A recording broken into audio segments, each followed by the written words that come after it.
y'all. Happy Saturday. Happy Saturday. What's going on, y'all? What is going on to everybody in the chat? Thank y'all for being here.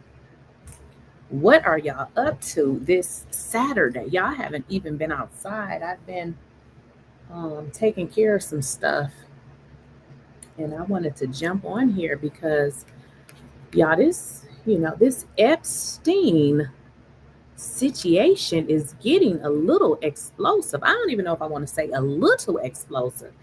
Y'all, this is just not good. I don't know what y'all thinking, but they are protesting, um, of course, everywhere, and most certainly at the Capitol. Now, I don't know if you guys recall the Republicans, or if they call themselves MAGA, honey, they are flipping to the other side.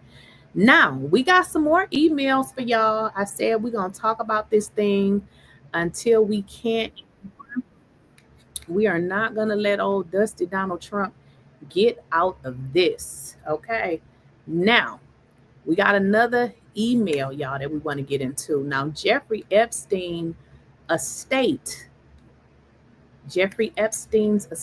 I want to be clear where these emails are coming from. Release some more emails, and this one gonna have y'all in stitches laughing so damn hard when y'all hear what Jeffrey Epstein said about Trump's personality, and what he said about what kind of person that Donald Trump is, y'all.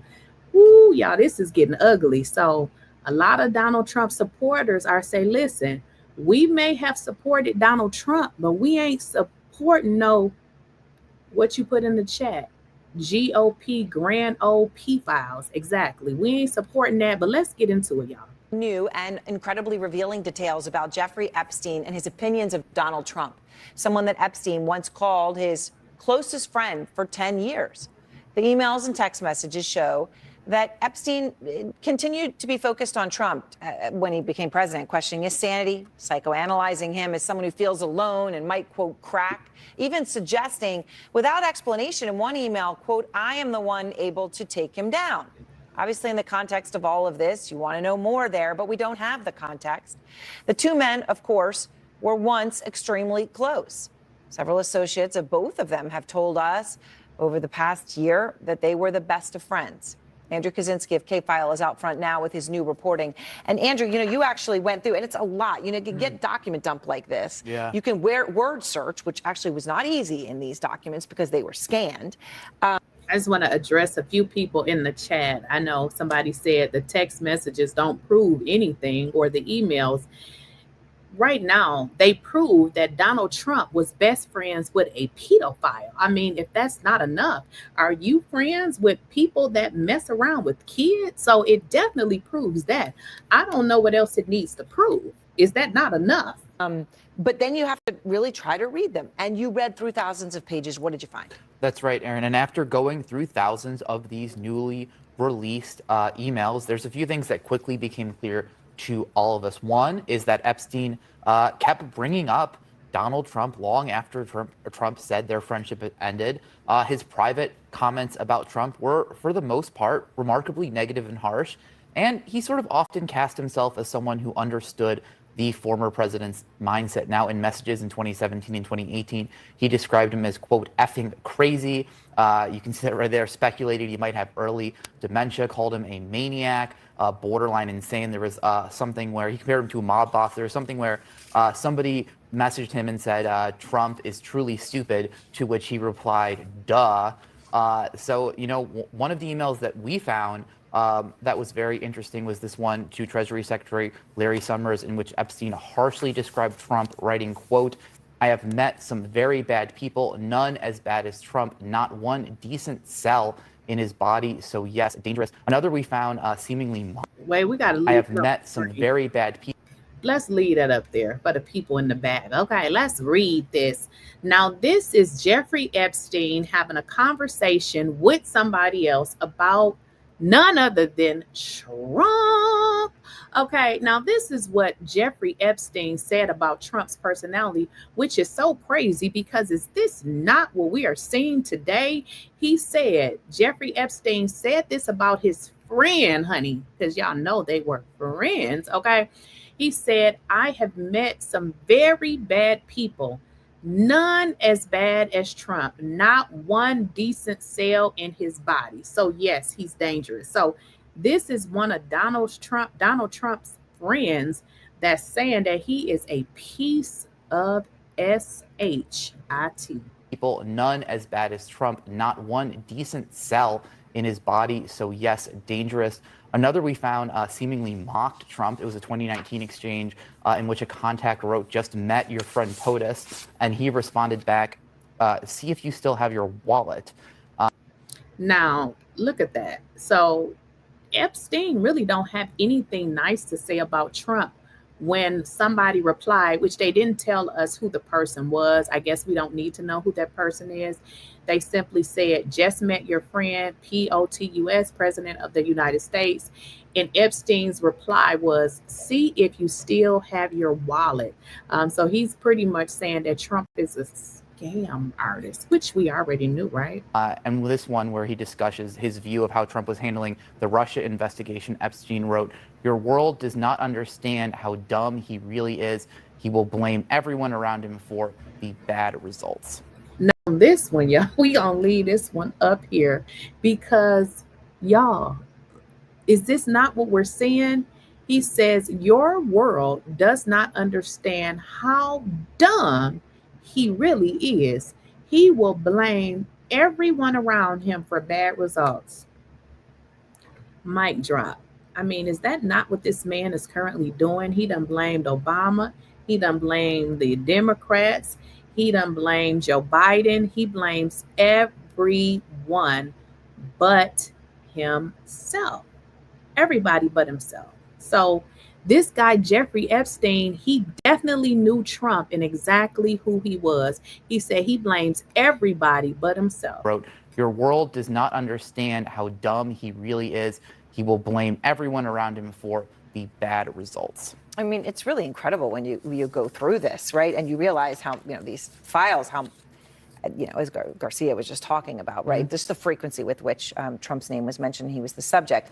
Trump obviously has never been accused by law enforcement of any wrongdoing, and it's important to always note that when we're talking about this. But the emails do suggest that Trump was a recurring fixation for Epstein, right? He keeps talking about him. He keeps analyzing him. What kind of insight did Epstein claim to have into Trump, Andrew? And I say that in the context of the fact that we know for many years the two men were very close. Very close, very close. Ed Trump had said in that New York Magazine article where he called him a, quote, terrific guy, that they had been, he had known him for 15 years at that point, and that was in the year 2000, so going all the way back to the 1980s. And Aaron, what you see in these messages is that Trump did talk about Epstein as if he was someone he had special insight to, if he understood how Trump thought in a way other people didn't. He described Trump as impulsive, isolated, in his own words, quote, nuts and dangerous. Take a look at this 2018 email where they're discussing this Daily Beast story that suggested that Trump was having a mental breakdown. He wrote,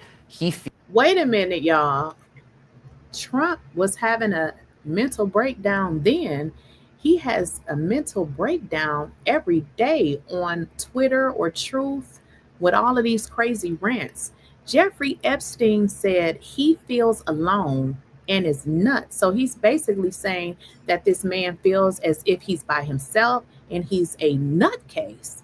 He said, I told everyone from day one. So Epstein knows exactly who Trump is. He said he's evil beyond belief, mad, and most thought I was speaking metaphorically. So he said, listen, I've been telling y'all this from the jump. It's obvious he could crack Stormy Daniels' lies after lies after lies. No, is that not what we are witnessing right now with this man? Like Jeffrey Epstein definitely was telling the truth about this Donald Trump. Take a look at this 2018 email where they're discussing this Daily Beast story that suggested that Trump was having a mental breakdown. He wrote, he feels alone and is nuts, using 3 exclamation points. I told everyone from day one, evil beyond belief, mad, and most thought I was speaking metaphorically. It's obvious he could crack. Stormy Daniels, lies after lies after lies, he wrote. In another exchange, he offered this assessment of Trump to someone who maybe was looking for insight into him. Donald is close to no one. He talks to many people. He tells each one something different. Now, Aaron, it's going to be, we'll still have to see, are these emails going to change anything politically? But that vote is coming up next week where the House is going to report or vote on releasing the Epstein files. That'll then have to go to the Senate and be signed by the president. So this isn't going away. It's going to stay in the news, and we're going to see if more revelations keep happening. Yeah. So Trump, the old pedophile, all of the MAGA pedophiles in the chat, how y'all doing? Stand up for your future brother. The MAGA pedophiles is in the chat. We will. And Garcia making it clear they're going to go back to the Epstein estate if for any reason Trump's called for investigation stymies their efforts at the DOJ. K-File, Andrew Kaczynski, thank you so much. LinkedIn co-founder Reid Hoffman just responding to President Trump's demand that he be investigated for. The crazy part about this whole thing is you got to be a special type of stupid to stand up for a pedophile. Like, if you support those type of people, you must have that in your background. You are nasty, nasty, and disgusting. You pedophile, you. You support somebody that harmed children. You are disgusting. Donald Trump, we already know who Donald Trump is. I mean, his friends is pedophiles. So, and it's coming out, and you're mad. I know y'all big mad. Get over it. His alleged involvement with Jeffrey Epstein. Hoffman saying the move was a, quote, obvious ploy to delay release of the Epstein files, writing Trump should release all of the Epstein files, every person and every document in the files. Hoffman wrote in a thread on X, adding later, the call for an investigation is an obvious ploy to avoid releasing the files. Simply release all the files and expose the people who had both deep and ongoing. Before I delete your chat, 𝐿 the B is your ancestors. Your grandfather that raped children, men, boys. Your entire history is full of pedophiles, 𝐿. The only B is your generation. Your culture is full of pedophiles, and that's why you protect pedophiles, because you come from pedophiles. You probably are a pedophile, considering your generation raped slaves, you raped women, children, and men, and also animals. So I know you're mad, but hey, I would be too. Relationships with Epstein. Now, this is very significant, coming as it does after Trump earlier today had come out and said that he wanted an investigation from his own DOJ into several individuals, all of whom were Democrats or with deep Democratic ties. Reid Hoffman is the founder of LinkedIn and one of the biggest Democratic donors out there. Trump had repeatedly said he wanted. The poor little beige people are so mad. Let's go. When I play this video, I'm going to go to the internet and show you how in your history, your generation was pedophiles. I know that's hard to hear. It is what it is. This is what you all did. And this is why you want to erase this from history, because you did, the stuff you did was so nasty that you don't want to believe you did it. But you did it. You did it. You have a history of pedophilia. Sad, I know. That's why you support Trump. Investigations into Hoffman already, along with George Soros.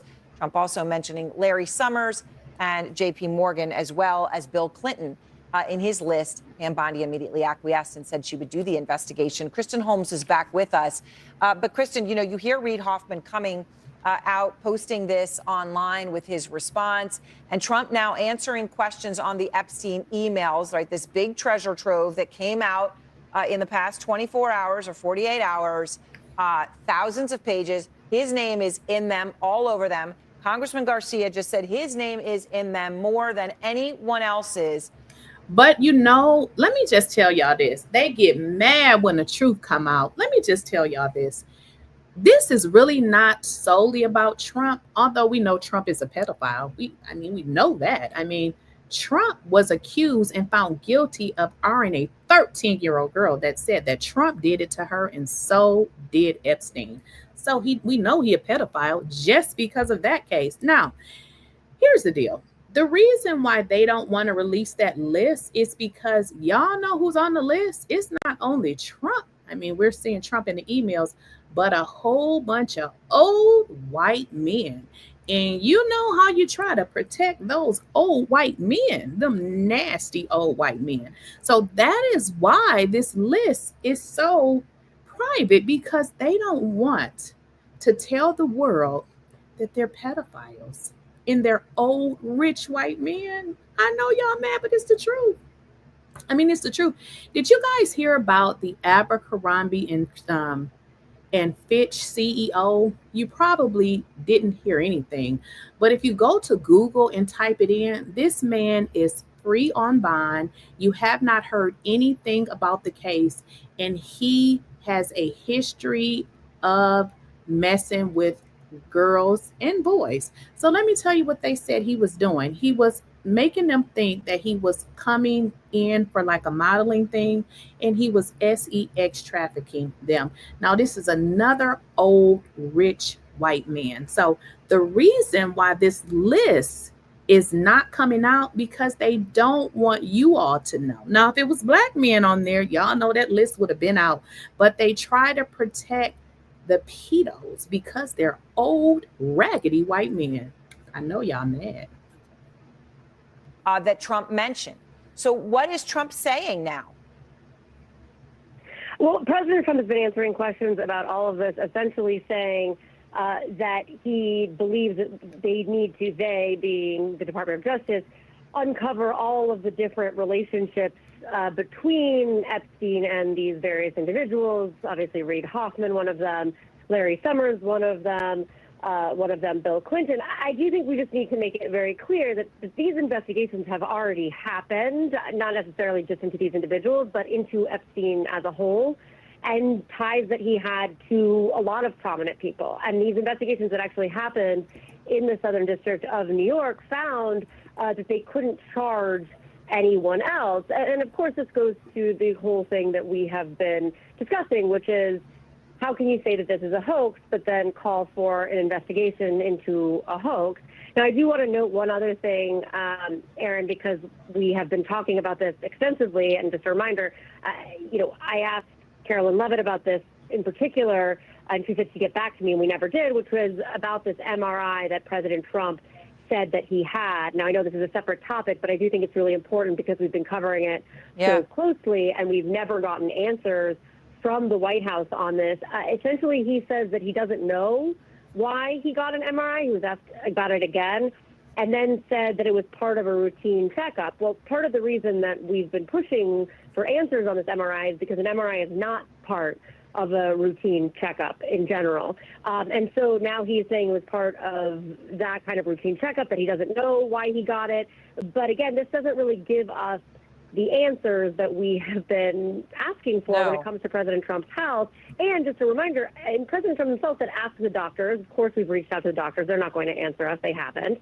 But then on top of that, he said he wanted to be transparent, but we still don't have any of these answers here in terms of his health. Well, I think those are really important things, and I'm glad you brought it up, Kristen, because obviously, it also defies belief to think that you wouldn't. Well, I don't care about the old geezer's health. I hope he would just dwindle away and just die. I mean, if he would just die, we won't have to worry about him again. So that would probably be the best. So who gives a damn about his health?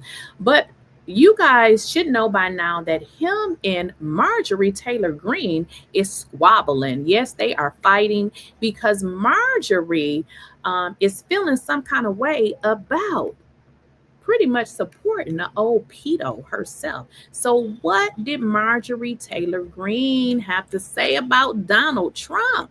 We're now in the middle of witnessing a major blow up between the two of them. One that a lot of people probably predicted would or did not expect would ever happen, with the president attacking her and her now calling the president, saying that he is lying about her and that she believes this is all over him trying to bully other Republicans into not voting in favor of that discharge petition on the Epstein files this week. I wonder what you make of what's playing out. It's like they put truth serum in the MAGA water cooler. and Marjorie Taylor Greene and Donald Trump are both condemned to tell the truth about the other. Everything each says is right. They are narcissists. Marjorie Taylor. And I wouldn't give a damn what you hoes report. There's nothing to report here. Trump is a pedophile. Hello. Report that hoe. No.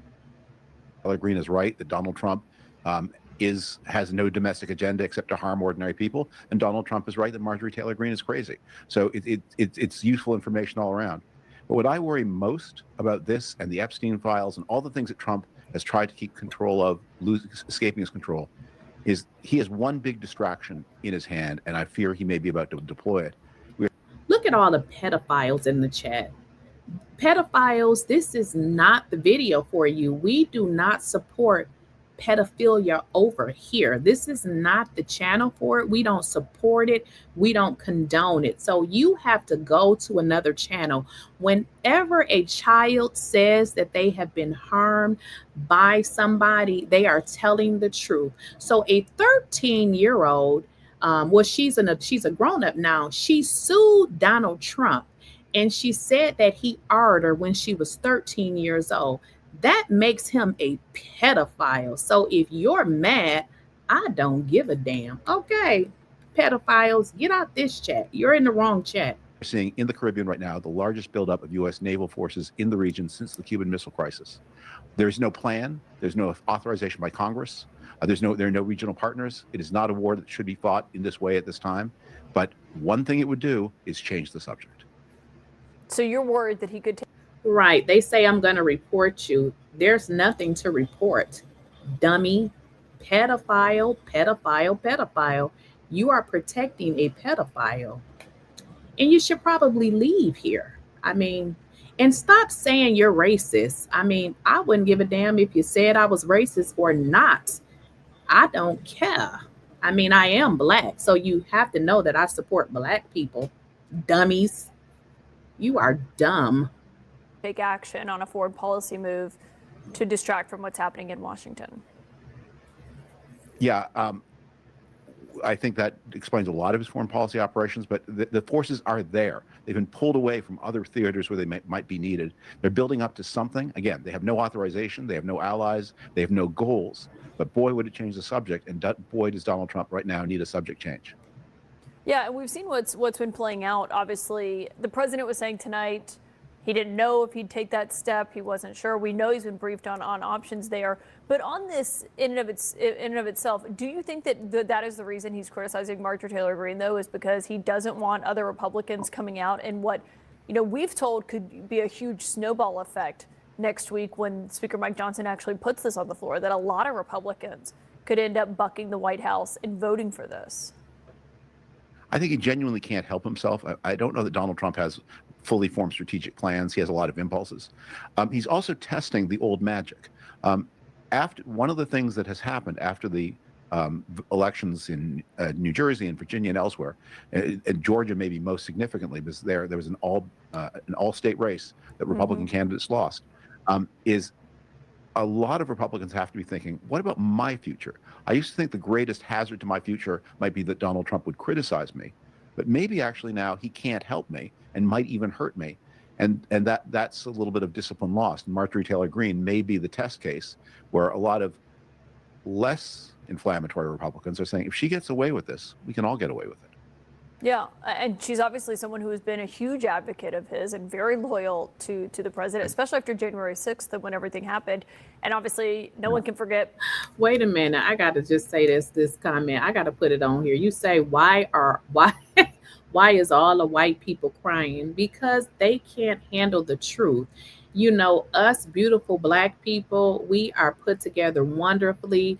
We can take all sort of things. But when you're told that you come from a history of pedophiles, you can't take it because you just can't handle the truth. I mean, the reason why a lot of those people, they can, when they hear about pedophiles, they think that it's okay because that comes from their generation. I mean, when it's in your blood, you don't see anything wrong with it. So when somebody tell you it's something wrong with it, you get mad, honey. That's what that is. she's not a good actor. I mean, she's not a hero of the Republic, but she is somebody who may be just crazy enough to actually believe the things that Donald Trump says without believing them. So a lot has happened tonight. Buckle up. Marjorie Taylor Greene is learning what it feels like to be on Trump's bad side. She has been one of the most vocal Republicans calling for the full release of the Justice Department's investigative files on Jeffrey Epstein.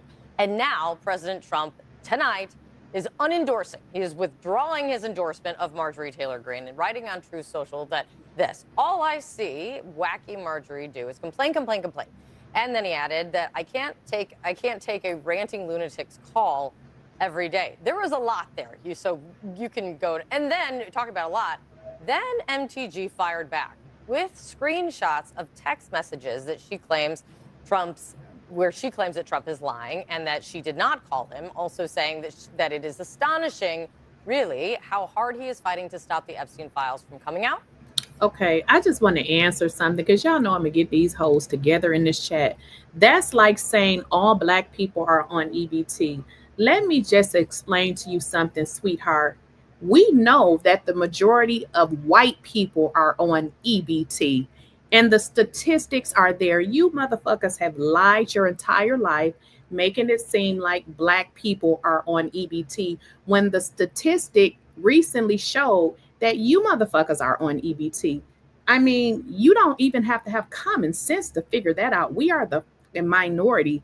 How could we be the majority of people on EBT? You people are the majority of people utilizing public assistance, frauding, getting food stamps, y'all on every type of aid that exists. One thing about a black person, if we did get EBT and for some reason we didn't get EBT, you better believe we got another way to get food. So you can just get the hell up out of here with your bullshit saying it's like the majority of black people being on EBT, because I bet you were born on EBT, you passed it down to your children, and now your grandchildren are on EBT. Don't come in here with that EBT shit.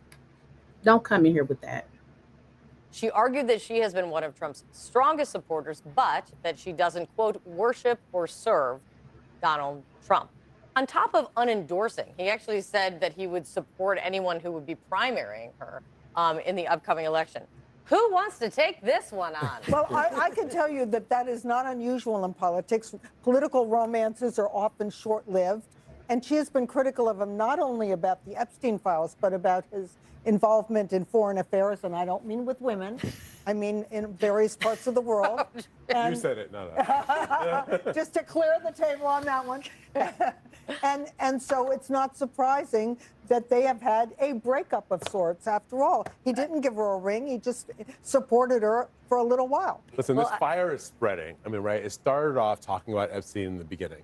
Then during the shutdown, she was one of the few Republicans that correctly identified Donald Trump's unwillingness to deal with the ACA subsidies and lower healthcare costs for Americans as being one of the reasons why the shutdown occurred. Yeah, she was very outspoken about that. Now she's talking about foreign policy. This is not going away. Whatever's going on between them seems to only be heating up, and I think... Let me make sure you people understand, because y'all got some confused. If you don't want to be here, go to some white person's channel. This is a black person's channel. I support black people. Don't come in my chat telling me nothing about black people are on public assistance when you motherfuckers was born on public assistance and you passed it down.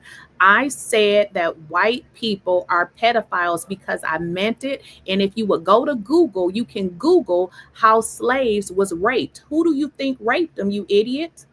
Don't sit here and come on here and play games with me. I'm not gonna lie to you to make you feel a certain way. I don't give a damn if you are here or not. I'm going to tell you the truth. You're not going to come in my chat telling me bullshit. So if you think it's racist, I don't give a damn. The truth may seem racist, but you can Google this shit. This is what y'all did. So if you don't like it, go fix your background, I guess. It is what it is. I don't give a damn. It ain't my background. It's yours. The rest of us should get the popcorn. I think I'm here for it. And a war with words, sorry, Scott, a war with words with Donald Trump is such a risky business that I cannot believe she has the bravery to engage in it, because even if she was right, she's still going to lose. Is there an She example could of put up- anyone beating Donald Trump at this game? Never. This is his game, and he's great at it. And she's barking up a tree that she's going to fall on her really hard. You know, it's interesting. He has some people who profess to be strong supporters who do oppose him more often than the people that you might not think are his strongest supporters. She's one of them. Thomas Massie in Kentucky is another one. Rand Paul, my home state senator, he takes on Trump, although they profess to be Trump supporters. In this case, I think he had the order out of order. I trace all this back to his decision, the righteous decision to strike Iran. She was against it. So were some of the people who occupy that wing of the party. He defied them.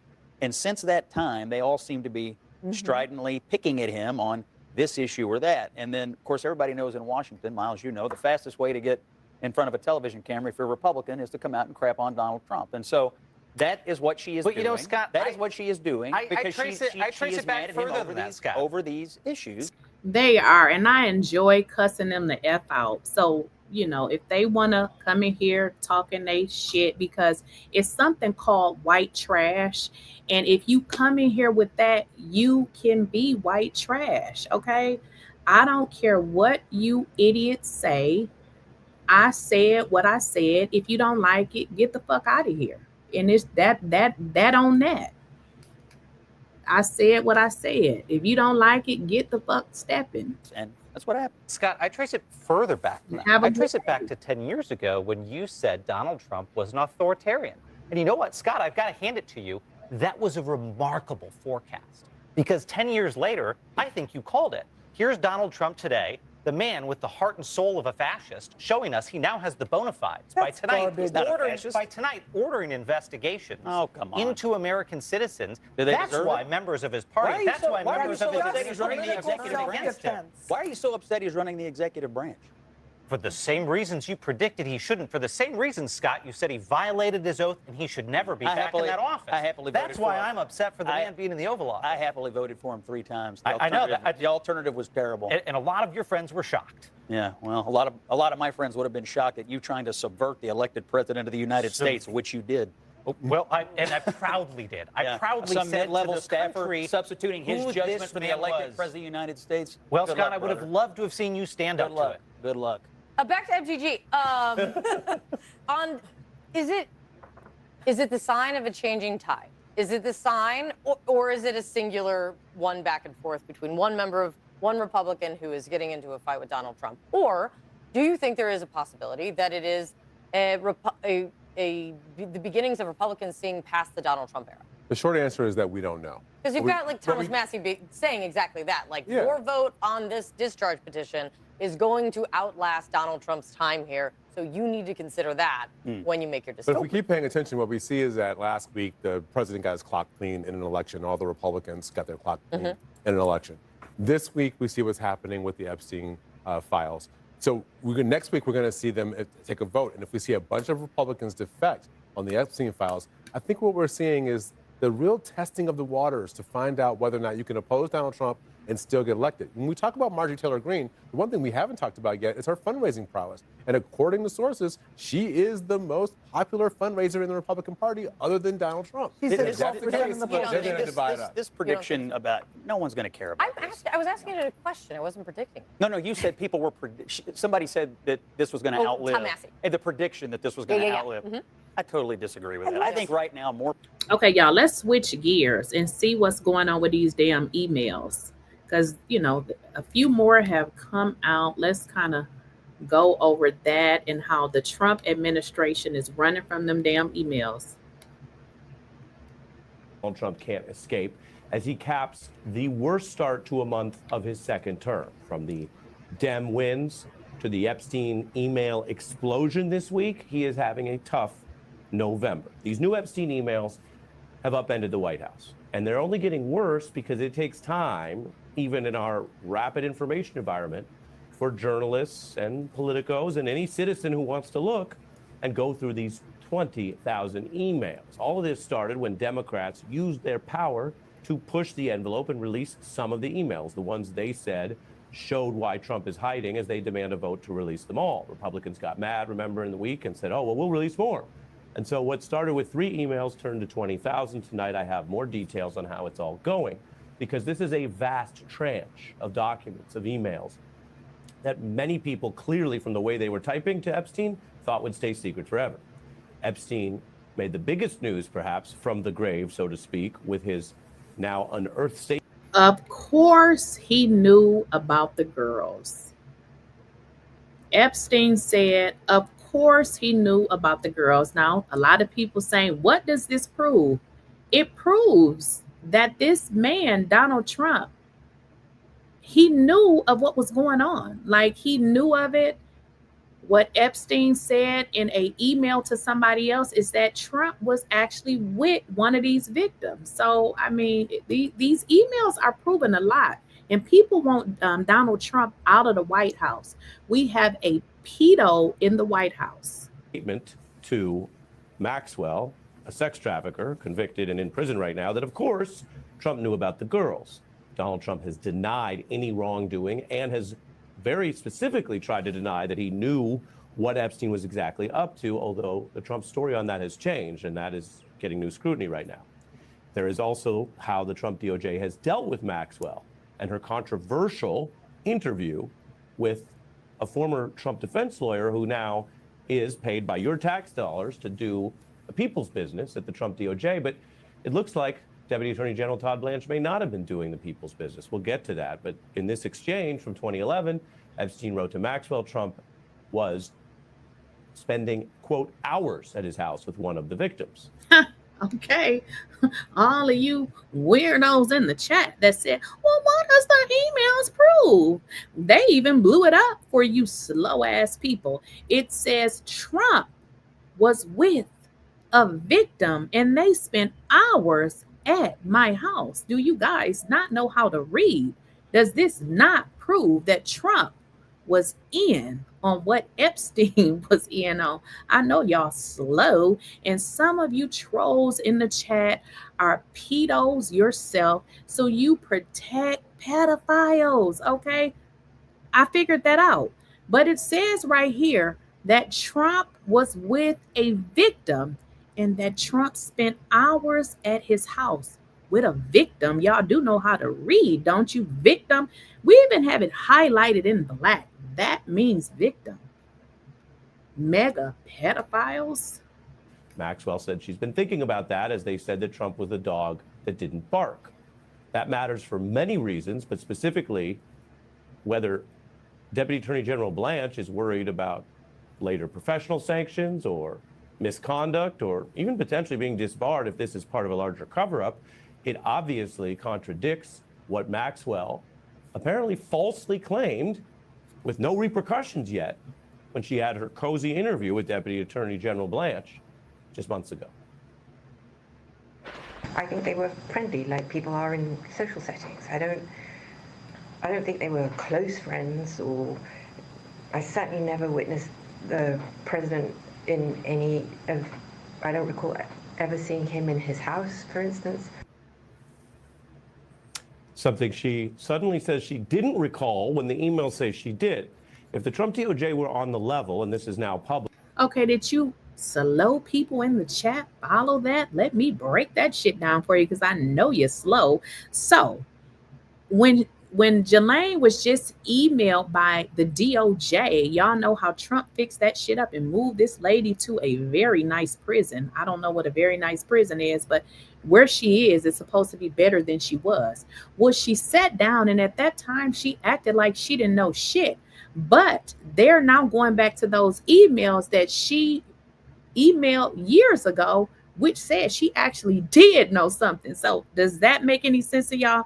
Or are you going to say that was a lie and it's fake news? Like, at a minimum, they would go deal with this with her.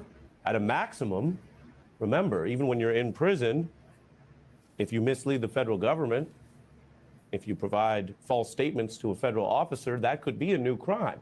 And yet they're not obviously doing anything like that. They're giving her special treatment and a puppy in prison, and we'll get to that. Blanche says that for some reason, quote, law enforcement didn't have those emails when he did the interview. As I've reported to you, he said, when I interviewed Maxwell, quote, law enforcement didn't have the materials. Epstein's estate, quote, hid for years and only provided to Congress.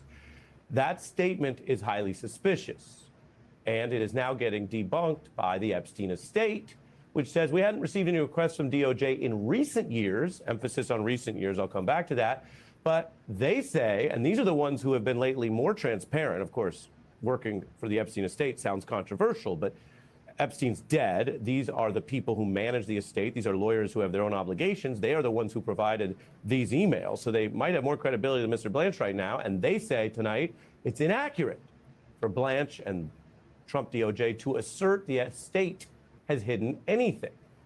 And let me tell you a bit more about that. You might say, okay, Ari, with everything going on, why are we diving into a debate between anonymous lawyers or random obscure lawyers at the Epstein estate and the Deputy Attorney General? Well, the Deputy Attorney General is responding because he's under pressure. The interview, many legal experts have said, looked suspicious at the time. Now it looks like outright cover-up, potential misconduct. And so he says law enforcement didn't have the materials. He tries to go after the Epstein estate. Maybe he didn't realize they would come back at him. They're saying his whole defense that they hid anything is wrong, is inaccurate. Another word for that would be a lie if they think he knows that it's inaccurate. But more to the point, they didn't use the underlying original nonpartisan career prosecutors who led the Maxwell case. That was suspicious. I pointed that out at the time. Those prosecutors probably know everything that they requested, including the first step you take in this kind of probe, which is to try to get emails and texts, and you go to the telecommunications providers. You don't even need to get them from Epstein. We would know more about that if the Trump DOJ was on the level. And then remember, on top of that, they then fired the person who actually won Maxwell's conviction, Maureen Comey. So there's a lot more smoke here and a lot more questions, and a real investigation can get to the bottom of it.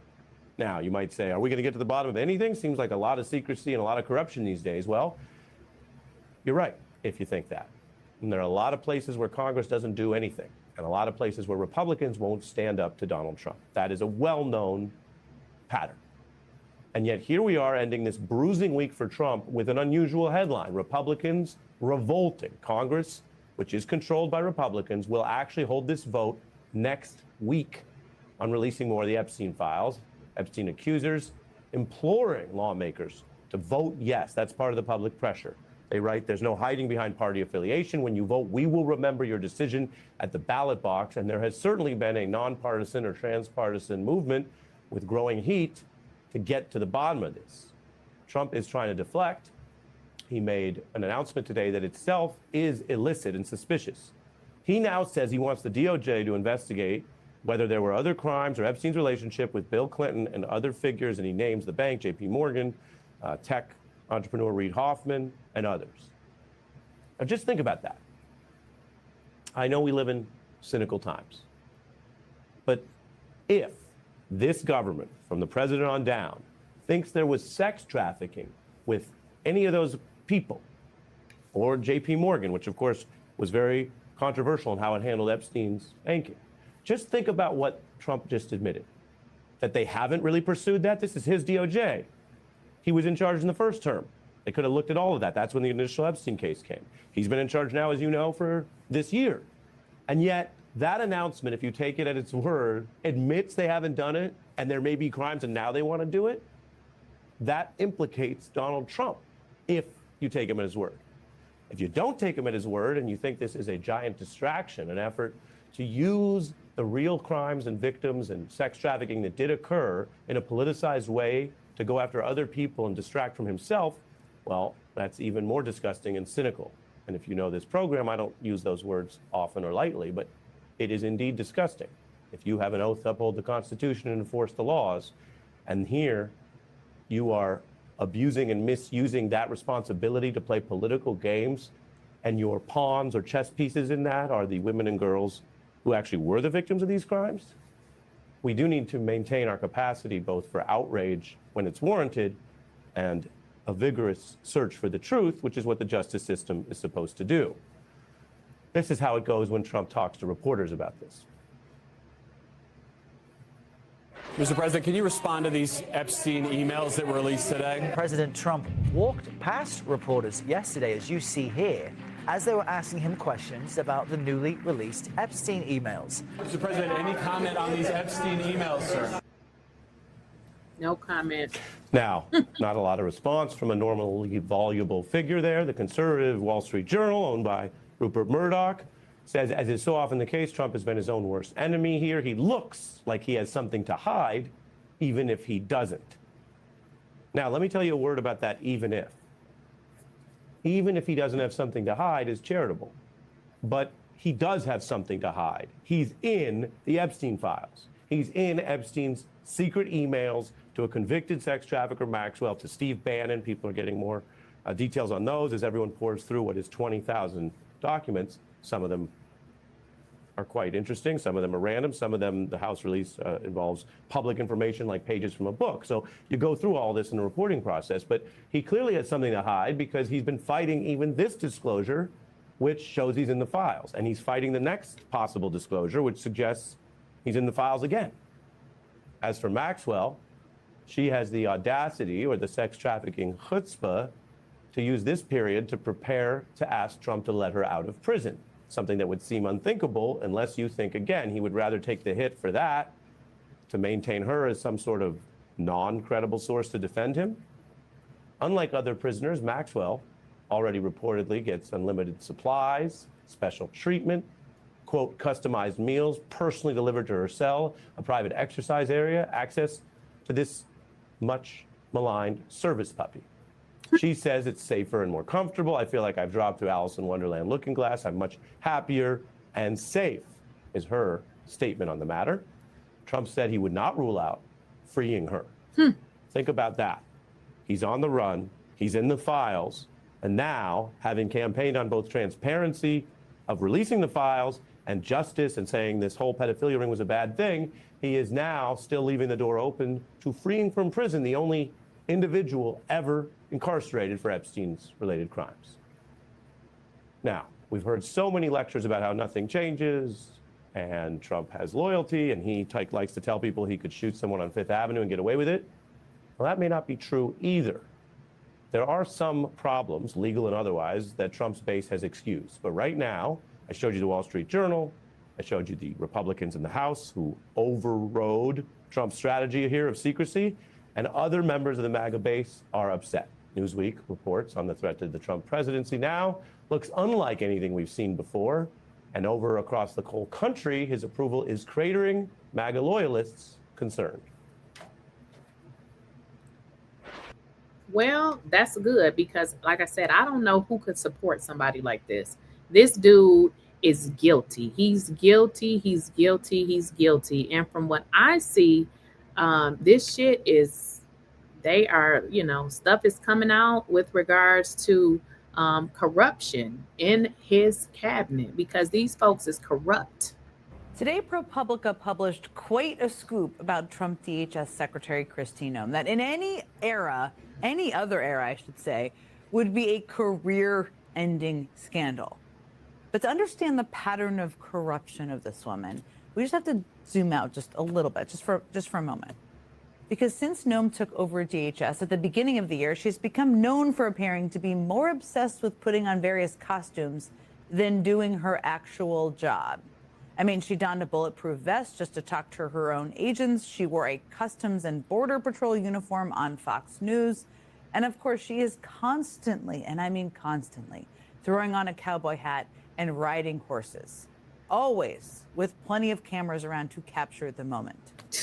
But Noem's apparent obsession with image actually goes much further than just putting on costumes, because she has directed more than 200 million taxpayer dollars into TV ads to promote her work at DHS. And just to put it in context, that is nearly twice what DHS spent on ads altogether in all of last year. And the content of those ads have already been a scandal kind of in and of themselves. I'm Kristi Noem, the United States Secretary of Homeland Security. Thank you, President Donald J. Trump, for securing our border. And if you were wondering who exactly the target audience is for that, DHS spent $30,000 to run that ad, the one I just showed you, specifically in the ad market where Mar-a-Lago is. Now, as much as spending tens of thousands of dollars to make sure your ad plays on the TV near the president is a bizarre waste of taxpayer money, $30,000, it turns out, is a drop in the bucket compared to the more than $200 million DHS has spent this year making and airing ads. And the rest of that money is where the story gets truly bonkers. I mean, since March, we have known that DHS skipped the normal competitive bidding process when giving out the contracts to make and air these ads. DHS claimed that because Trump declared an emergency at the southern border, they didn't have to waste time getting competitive bids. And that brings me to the first part of ProPublica's big scoop today. Because it turns out that the majority of that no-bid contract money, 143 million taxpayer dollars, went to this kind of mysterious LLC in Delaware. An LLC that was created just days before it got. Woo! Corruption at its finest. I know y'all picked up on that. Did y'all pick up on that? These people are stealing your damn tax dollars. Not only are they pedophiles, this woman spent $220 million for ads. Did y'all see where 100 and something million went? She just said to an LLC that was just created. Y'all, they stealing the money. I've been told y'all this. We're going to have to rewind this. They stealing the money. Turns out that the majority of that no-bid contract money, 143 million taxpayer dollars, went to this kind of mysterious LLC in Delaware. An LLC that was created just days before it got that no-bid contract, just days. And so let me kind of break that down for y'all. I don't know if y'all familiar with bidding and getting work through the federal government. It is a very competitive process. I used to do it, but I stopped doing it because I was spending so much of my time. In order to get an award with the federal government, there are so many requirements. And I'm going to tell you this. If you are a new business, it's very hard to get contracts with the federal government, especially a $125 million contract. What this does is it screams corruption. $125 million went to an LLC that was created just days before they received the money. No, it don't work like that. This screams corruption. So not only is Donald Trump and his MAGA people a bunch of pedophiles, they're scammers. I mean, you're telling me that a new business got a contract for $125 million and it was just created days ago? Nah, it don't work like that. Million taxpayer dollars went to this kind of mysterious LLC in Delaware. An LLC that was created just days before it got that no-bid contract, just days. And the man who owns the home that LLC lists as its address did not respond to ProPublica's questions. Now, when asked why the agency chose that LLC, DHS said, quote, "The results speak for themselves," and then proceeded to claim that Trump has made the border the most secure it has been in American history. Not exactly answering the question. So DHS gave a $143 million no-bid contract to a brand new LLC that no one seems to know anything about. That is... That shit went to Donald Trump pockets. Are y'all catching this? Are y'all catching this tea? Obviously a scandal enough to begin with. Then there's this. This is an ad Kristi Noem shot on October 2nd, which, by the way, was the second day of the government shutdown. So while hundreds of thousands of federal workers went without pay, including the nearly 50,000 TSA workers that work under Noem, Noem donned a cowboy hat and had a production company film her riding horseback with buffalo. And whether or not you care about the very weird content of the ad, you should care about who made it. Because according to ProPublica's new reporting, that ad was made by a company called Strategy Group, which is run by a man who is not only the husband of Noem's chief DHS spokesperson, Tricia McLaughlin, yes, she's a something, but also has personal and business ties to Noem herself. And the company's name, Strategy Group, does not appear on any of the public documents about the contract. Instead, the group listed on the contract is the mysterious Delaware LLC that DHS gave that $143 million contract to. I should say that DHS said in a statement to ProPublica that it does all of its contracting by the book. Okay. But the office in charge of funding ad contracts at DHS is the Office of Public Affairs, which is run by none other than DHS spokesperson Tricia McLaughlin. And when she was asked about why DHS ended up using her husband's company, Strategy Group, to make that ad, she replied with this: "We don't have visibility into why they were chosen. I don't know who they're a subcontractor with, but I don't work with them because I have a conflict of interest and I fully recuse myself. My marriage is one thing and work is another. I don't combine them. Well, Trisha, they seem pretty freaking combined right now, don't they? I mean, her husband, the CEO of Strategy Group, 𝐵eny𝐻𝐿, did not respond to ProPublica's questions. So not only did DHS give a $143 million no-bid contract to an unknown LLC, but that unknown LLC then hired someone tied to 𝐬𝐻, someone literally married to the 𝐬𝐻 aide in charge of giving out DHS ad contracts. And believe it or not, this is not the first scandal about 𝐬𝐻 and this company, the Strategy Group. See, back when she was governor, 𝐬𝐻's office hired Strategy Group to make these ads. Yet again, a lot of costumes going on here. This is 𝐬𝐻 dressed as a state trooper, a construction worker, a nurse, an accountant. Here's 𝐬𝐻 dressed as an electrician, a welder, a dentist, and my favorite, a plumber. There were a lot of these ads, millions of dollars worth, paid for by South Dakota taxpayers.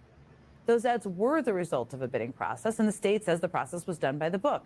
But ProPublica reports that a former official from 𝐬𝐻's South Dakota governor's office has since alleged that the bidding process was rigged. The former official said that a top 𝐬𝐻 aide told them the governor would be angry if Strategy Group didn't win the contract. And then contemporaneous text messages reviewed by ProPublica corroborated that account, showing that senior 𝐬𝐻 administration officials pushing for Strategy Group to get the contract. There's all that. 𝐬𝐻, of course, denies those allegations. I should note that MSNBC has not independently verified ProPublica's reporting. But if this reporting is accurate, and it's very detailed, and a company run by someone with personal and business ties to 𝐬𝐻 herself has managed to score government contracts, huge ones, from 𝐬𝐻's agency with a no bidding process and literally zero transparency, that should at least very much be a call for an investigation from somewhere, if not cause for 𝐬𝐻 to be forced to ride off in the sunset on one of those horses.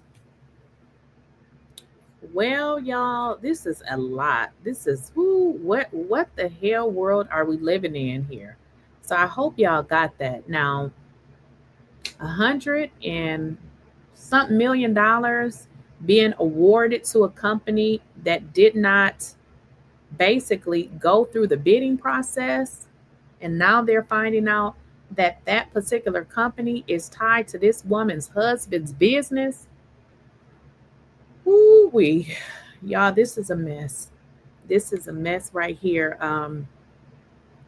So we have pedophiles, and we definitely have some corruption. We definitely have some corruption going on, because there's no way that you should be awarding a business of your husband's to get $120-something million of the people's money. Okay.